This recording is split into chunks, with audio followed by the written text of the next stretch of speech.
Podcast JB Entrevista. Um bate-papo sobre o mundo corporativo e lideranças empresariais com Andréa Repsol. Boa noite, eu sou Andréa Repsol, presidente do LEAD Rio de Janeiro. Estamos aqui hoje para mais um JB Entrevista. Hoje eu tenho a honra de conversar com Vera Barreto. Vera, ela é uma empresária, empreendedora, que iniciou sua carreira no mercado financeiro no Bank of Montreal, onde atuou por mais de 20 anos com grandes clientes corporativos. Ela fundou em 93 a Memovip, que era uma empresa gestora de documentos, a primeira empresa desse setor em Belo Horizonte. E em 98, ela constituiu a Íntegra, que é uma corretora de seguros, é uma empresa responsável pela implantação do primeiro plano de previdência corporate PGBL no Brasil. Responsabilidade, hein, Vera? Ela é uma especialista em previdência, seguros de vida e planos de saúde. Vera, conte um pouco dessa sua jornada de sucesso profissional. Bom, boa noite a todos. Primeiro, queria agradecer, André, pelo convite, poder estar aqui contando um pouco dessa minha trajetória e eu espero passar alguma informação relevante para os nossos ouvintes, tá? Bom, vai ser difícil contar essa trajetória de 40 anos de trabalho, resumir, mas eu vou tentar. Mas vou tentar falar as coisas mais importantes que aconteceram na minha vida e que me fizeram chegar onde eu estou. Tá? A primeira coisa que eu acho importante é que eu não nasci em berço de ouro. Meus pais sempre foram muito humildes, mas me deram uma educação rígida e de grande valor ético, tá? E fez com que eu conseguisse chegar aonde eu estou. Acho que eles são os maiores responsáveis, né? E eu comecei, outra coisa também que eu tenho muito orgulho, eu estudei em escola pública, na época que escola pública ainda era valor. Então eu fiz ginásio, eu sou normalista, sou formada em professora, onde eu tive o prazer de aprender a ensinar, né, que é uma das coisas que eu mais gosto de fazer. E fui fazendo, depois de normalista, fiz letras, e aí, para fazer letras, pagar a faculdade, eu tinha que trabalhar, né? Então, arrumei meu primeiro emprego no banco, chamado Banco Brascan, como recepcionista, né? Então, eu fiquei lá, não consegui ficar 3 meses, porque eu era tão inquieta e eu estudava, tinha que aproveitar e estudar e tudo mais. E aí, por eu estudar muito, né, eu sempre tirei notas, sempre fui primeira aluna nas escolas, e eu estudava, eu ficava lendo na recepção livros de literatura. Então, eu chamei a atenção de um diretor que passava, ele ficava olhando, aí eu me lembro, ele falou assim: o que você está lendo? Eu falei: eu estou lendo um livro de literatura. E aí ele achou interessante, porque todas as outras recepcionistas que trabalharam antes, elas faziam coquetel, palavra cruzada, ninguém estudava, né? E aí, com isso, ele perguntou assim: você quer trabalhar lá dentro, na mesa de open? Eu falei: cara, eu quero, eu não sei, não tenho a mínima ideia do que seja, mas eu quero. Maravilha. Né? E foi a grande chance que eu tive de começar uma carreira de sucesso, né? Aí eu comecei como controller de mesa. Eu lembro quando, no primeiro dia que eu cheguei lá naquela sala, aquela imensidão, assim, cheia, tinha 20 homens, todos gritando: eu compro, eu vendo e tudo. E só tinha 3 mulheres, né? Então eu comecei a ser pioneira, trabalhar num mercado onde só tinha homem. Mas uma coisa que eu acho importante passar para o público é que, apesar de eu ser controle, eu não me preocupava só no que eu estava fazendo, e sim no que todo mundo estava fazendo em volta. Eu queria entender por que eu estava ali, o que eles estavam fazendo. Então, com isso, em 6 meses eu já tinha entendido tudo, eu já estava sendo promovida para operadora de cliente. E aí foi crescendo, sucesso, o banco foi vendido para o Banco de Montreal, e aí graças a Deus, cresci. E aí, nesse meio tempo, enquanto eu estava trabalhando no banco, eu terminei a faculdade e eu estava trabalhando no mercado financeiro. Eu falei: cara, eu preciso fazer economia, eu sentia falta de alguma coisa, né? E aí eu resolvi que eu ia fazer uma faculdade. Aí eu pensei assim: gente, mas eu vou fazer uma faculdade 3 anos, daquele monte de matéria enche linguiça, não é para mim. Eu queria uma coisa mais curta, né?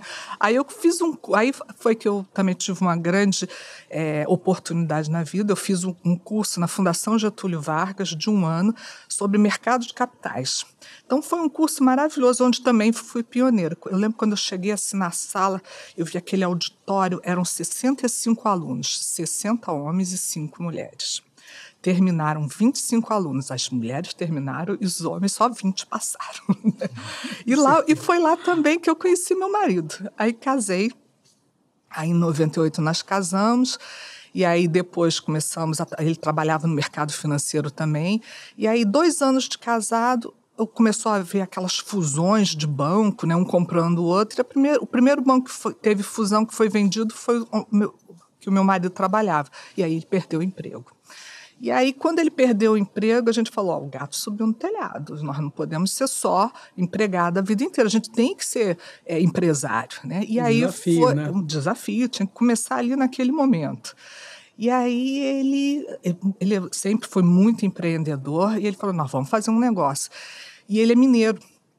E aí a gente teve a ideia de montar uma empresa, nós fizemos pesquisa de mercado e aí descobrimos que em Belo Horizonte não tinha nenhuma empresa de guarda de documentos e a gente usava esse serviço no banco onde nós trabalhávamos. E aí a gente montou a primeira empresa de guarda de documentos de Minas, que cresceu aí até vendermos ela há 28, ano passado. Foram 28 anos de trabalho, de altos e baixos, mas foi assim um sucesso. E aí, depois disso, eu continuei trabalhando no banco, ele trabalhava na empresa, depois continuou trabalhando em banco também, e a empresa foi só crescendo. O mercado financeiro já tinha te atraído, né? Você já estava muito motivada por essa área. Eu já estava nesse mercado, trabalhei 20 anos no mercado financeiro. Numa época onde de open market, que eu não sei se... pessoal novo hoje não sabe nem mais o que é isso, né? Do overnight, compra e vende dinheiro com inflação de 80% ao ano, era uma loucura. Mas, assim, foi uma grande experiência para mim, foi aquilo que trouxe uma bagagem muito grande. E depois, em 98, eu cansei do mercado financeiro, falei assim, minhas filhas tinham nascido, falei assim, vou parar de trabalhar. Essa ideia durou 3 meses. Né? Aí um amigo meu me chamou e falou assim, Vera, a gente está surgindo um mercado novo aqui, de previdência, um produto novo que os corretores não entendem, não sabem vender e precisa de alguém que entenda no mercado financeiro para vender. Vem trabalhar com a gente. Aí eu me apaixonei pela ideia, né? Porque eu ia ser autônoma, não ia ter que trabalhar 12 horas por dia, como a gente trabalha em banco, né? Eu falei, eu aceito. E aí começou. E aí eu comecei a trabalhar como corretora de seguros. No início eu achava assim que não era uma coisa muito, vamos dizer assim, ser corretor de seguro, eu era gerente de contas corporativas no banco, eu ia ser corretora de seguros. Aí você vê que as pessoas têm um preconceito sem conhecer, né? Eu falei, será que eu quero isso mesmo? Mas depois que eu vi, né, aí eu vi assim, que é uma coisa tão cativante, tão... As pessoas precisam tanto. Um produto novo, né? Quer dizer, era uma coisa inovadora no mercado e era uma oportunidade que você estava levando até para as pessoas. Sim, né? Aí eu percebi que eu pude aplicar ali, eu ia aplicar ali agora aquilo que eu comecei. Eu queria voltar a ensinar, eu queria voltar a ser professora. E aí eu me apaixonei, aí eu montei o primeiro plano de previdência corporate PGBL do Brasil, né? E aí montei depois vários com outras empresas, grandes empresas. E a empresa está grande aí até hoje, é o meu xodó, né? E hoje a gente tem mais de 3 mil clientes, pessoa física, eu cuido de mais de 60 empresas de pequeno, grande porte, e é esse aí, minha trajetória. Sensacional. Você deu até um gancho de falar de educação, né? Uhum. Você acha que a educação financeira... hoje você está num país em que pouco se fala sobre isso, né? Você acha que isso é uma coisa fundamental, né? Quer dizer, as pessoas aprenderem e que momento que deve começar a educação financeira? Olha, é importantíssimo, tá? Eu vivo isso muito hoje, assim, e eu acho que a educação financeira ela tem que vir de casa, primeiro. É o exemplo que você tem que dar como pai, mãe, né? Tem que vir da família. Eu me lembro quando era pequena, apesar dos meus pais serem humildes, eles sempre me deram, eles sempre pouparam muito preocupados com o futuro, eles sempre me deram esse exemplo, né? Eu lembro que meu pai me dava uma mesadinha assim, sei lá de quanto, R$1 por mês, e ele falava assim, olha, se você chegar ao final do mês com esse R$1, eu vou te dar mais 2, né? E aí eu ficava poupando, né? Pão dura danada, não gostava. Era uma motivação, ele né, me motivava, né? Ele me dava, assim, às vezes eu pedia um negócio para ele, pai, me dá um amendoim. Ele falou, olha, hoje eu não tenho, mas amanhã, quando eu tiver, eu vou te dar em dobro, né? Então, ele sempre me forçou a poupar. E se você não aprender a poupar, gente, como é que você vai investir? Então, é a base de tudo. Você tem que aprender a poupar, então tem que ser em casa. Então, qual é a sua dica, então, para os empresários, empreendedores que eles querem chegar numa independência financeira? Ele está começando um negócio, né? Ele quer chegar no momento, aí fica aquela ansiedade pelo investimento, o que ele tem, qual a atenção que tem que ter? Olha, eu te digo assim, não existe almoço grátis, tá? Sem sacrifício, você não consegue chegar a lugar nenhum, tá? Segundo, eu acho que você tem que ter uma disciplina financeira muito grande. Você acha, não é porque você... não é todo o lucro da empresa que você tem que gastar. Você tem que o tempo todo se preocupar em fazer com que a tua empresa fique forte, sólida. Não adianta o empresário rico e a empresa pobre. Tá? Isso tem que ter muita disciplina financeira, saber casar os ativos com passivos. Você não pode se endividar demais e levar tudo... Você até pode se endividar, mas se endividar ao longo prazo. Você tem que ter um planejamento muito grande, sabe? Não tem receita. Tem que ter disciplina e saber ter paciência também, que você não vai ganhar dinheiro no primeiro ano. O teu retorno vai ser em 2, 3 anos, dependendo do negócio, até mais. Tá? Eu lembro quando a gente montou a Memovip, a gente montou com o dinheiro que a gente tinha ganho dos bônus das empresas dos bancos que foram vendidos, e a gente ganhou um bônus muito grande. E aí a gente aplicou esse dinheiro todo na empresa. E aí nem todos, éramos 3 sócios, eu trabalhava, meu marido trabalhava no escritório, eu trabalhava no banco, eu bancava ali mês a mês as despesas da empresa, começando pequenininho. A empresa só deu certo, assim, se pagou depois de 2 anos que ela começou a andar sozinha, e a gente só foi recuperar o dinheiro 5 anos depois. E mesmo assim, tudo que a gente ganhava, a gente reinvestia para tornar sólida e aguentar os sofrimentos que todo empresário tem de altos e baixos, que vai ter, com certeza. No teu histórico, eu vi que vocês tiveram um incêndio. Essa mesma empresa, em 2 horas, vocês perderam tudo. Como é que foi essa... O que isso ficou dessa lição, né? Olha, é um momento que eu não desejo para nenhum empresário, né? É uma coisa que a gente não acredita que vai acontecer com a gente e que acontece. Infelizmente, em 2014, a empresa pegou fogo, né? De uma hora para outra, uma empresa, um galpão novo, 0 quilômetro, que você jamais imaginaria que isso ia acontecer. Mas a gente teve uma lição muito grande ali naquele momento. Primeiro, assim, eu tenho muito a agradecer aos meus funcionários, que a gente sempre, nós como empresário, a gente sempre se preocupou em dar educação para os funcionários. Então, eu tenho funcionário que fez faculdade, tudo quanto é curso que você possa imaginar, nós pagávamos para os nossos funcionários. Então, eles eram muito gratos a tudo que eles tinham conseguido pela gente. Então, nesse momento, todo mundo deu as mãos e falou assim, nós vamos conseguir vencer. Não adianta ficar, ó céus, ó vida, ó azar, sentado no chão, porque não vai mudar nada. Então, a gente tem que vencer. Então, assim, a comunicação foi muito importante para os nossos clientes. A gente chegou ao ponto de ir em cada cliente, explicar o que aconteceu, explicar que aquilo não foi fraudulento, que aquilo foi uma fatalidade. E os clientes ficaram tão comovidos que eles ficaram... E a gente já tinha uma credibilidade grande, mas se contar, o sócio ir lá e contar isso para o cara que perdeu o seu documento, né? Isso foi muito importante. Então, assim, foi os nossos funcionários que nos ajudaram muito, foi a credibilidade que a gente tinha, assim, a comunicação, e a outra foi o planejamento financeiro que a gente tinha na empresa.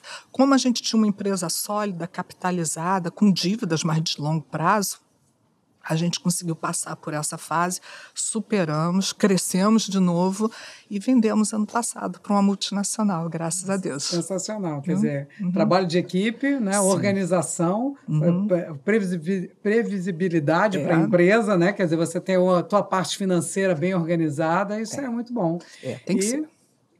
Garra, né? Garra e determinação. Isso aí. Não ter medo de ser feliz, tem que ir em frente. Isso. Então, você, hoje, assim, dentro de todo esse teu aprendizado, quais são as suas dicas para um profissional que queira começar a vida no segmento financeiro? Nossa, mãe, começar a vida... Estudar, né? Primeiro. Estudar muito, mas estudar muito, porque, assim, não é fácil. O mercado financeiro, ele muda todo dia, tá? Então, assim, quem trabalha no mercado financeiro tem que entender muito dos fundos, né? Então, não adianta só ver qual é a melhor rentabilidade. Você tem que assistir todas as lives, hoje em dia, é muito comum, que foi uma coisa boa que a pandemia trouxe, ela trouxe mais o gestor dos fundos presente para que a gente pudesse ter mais relacionamento.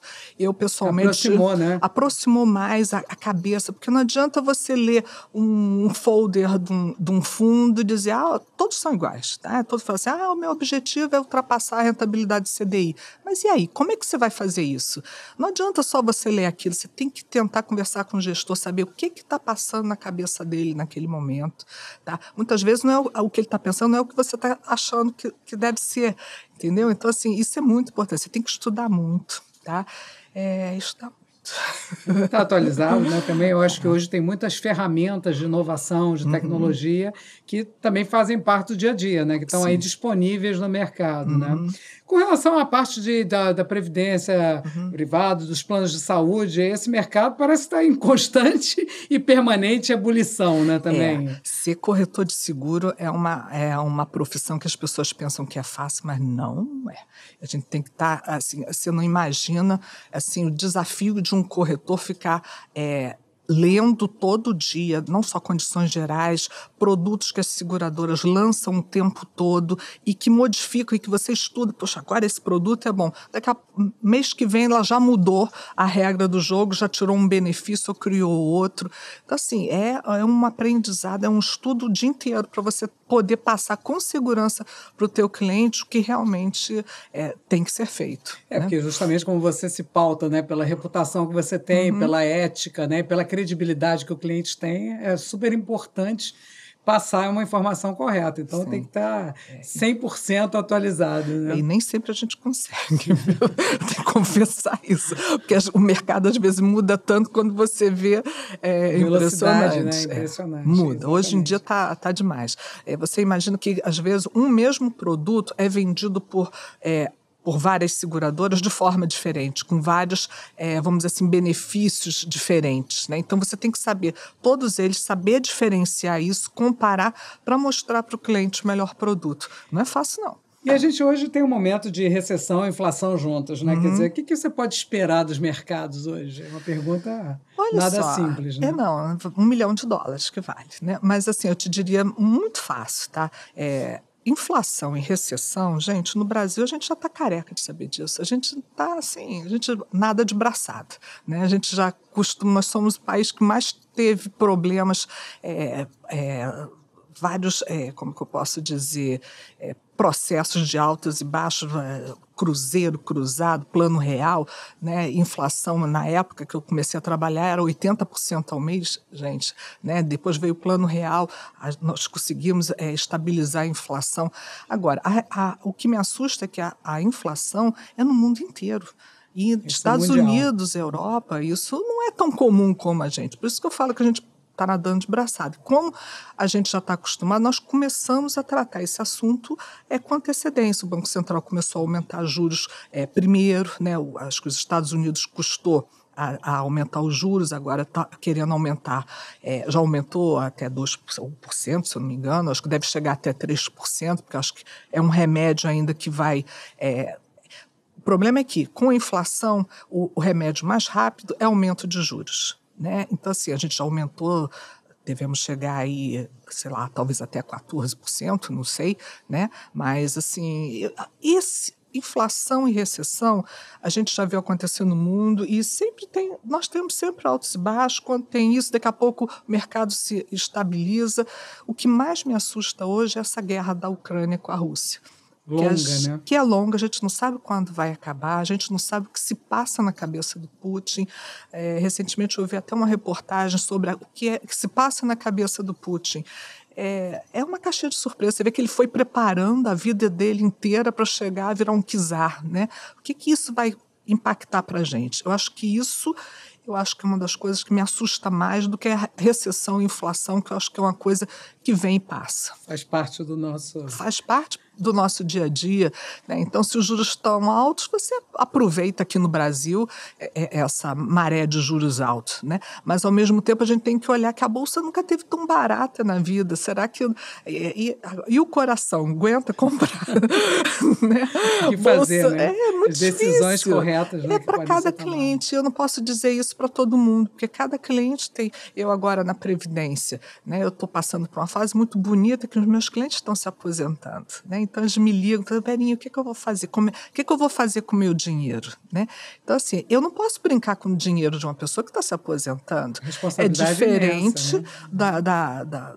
Da minha sobrinha neta que nasceu ontem, que eu comprei já até um plano de previdência para ela, para ficar rica quando ficar no futuro. Então, assim, é muito diferente, né? Cada cliente é cada cliente, mas, assim, eu diria que problemas passam, problemas vêm, e a gente vai passar por isso daqui a 2, 3 anos, a gente vai estar normal se o Putin deixar. E para encerrar nossa conversa, qual é a mensagem que você deixa para as pessoas que estão aí começando a carreira, estão começando a vida de estudante universitário, pensando em empreender? O que você acha hoje que é fundamental para empreendedores jovens? Olha, assim, eu vejo, por exemplo, no mercado financeiro, né? Hoje em dia está saindo... cada vez mais tem novas pessoas trabalhando com venda de planos, né? Venda de investimento, né? O pessoal saiu dos bancos e passou a criar assessorias de investimento, né? Eu acho que eles têm que estudar muito, né? Não adianta, por exemplo, como corretor, não adianta você fazer um curso da Funenseg de 1 ano e achar que você está preparado para vender seguro de vida, plano de previdência, ser um corretor de seguro, porque tem que ter muita experiência e muita bagagem, tem que estudar muito para poder vender um produto com segurança, né? Segundo, eu digo para essas pessoas que estão vendendo nesse mercado, que não se esqueça. Eu vejo muito o pessoal vendendo hoje preocupado em vender o produto e eles não conseguem olhar para o cliente, o que ele quer realmente. Entendeu? Entender o seu cliente. Eles né? não usam a linguagem do cliente. Então, eu fico vendo muitos assessores falando muitos termos em inglês complexos. Eu fico com uma pena, porque eu fico imaginando assim, o cliente ele não está entendendo nada, ele tem vergonha de perguntar, e ele não vai fechar com ele por causa disso.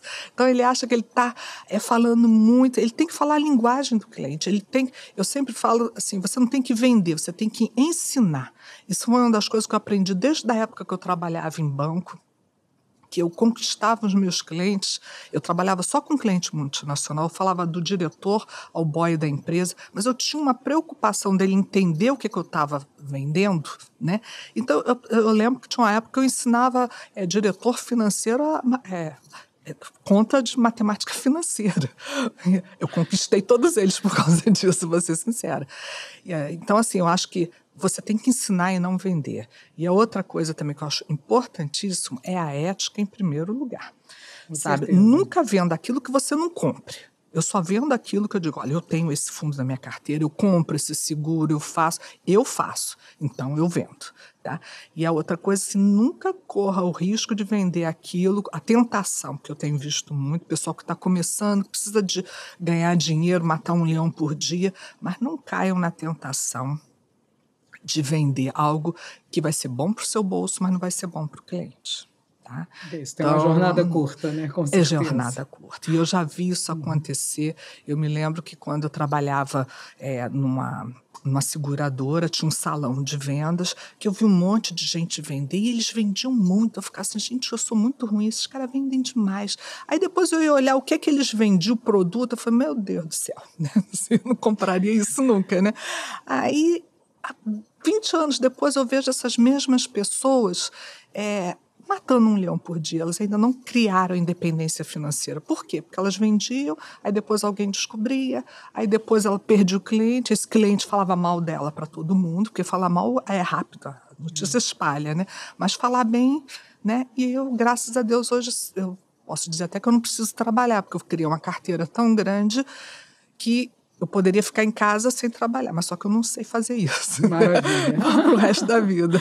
E é isso, Andréia. Obrigada, Vera. Não, tá? Foi ótima a nossa conversa. Então, ética, credibilidade, né? Isso eu acho que é a lição que fica dessa nossa conversa. Primeiro, conversei com a Vera Barreto, empresária, empreendedora. Muito obrigada, Vera. Foi ótima a nossa conversa. Obrigada, foi um prazer estar aqui. Eu espero ter passado alguma mensagem boa para todo mundo. Com certeza. Tá?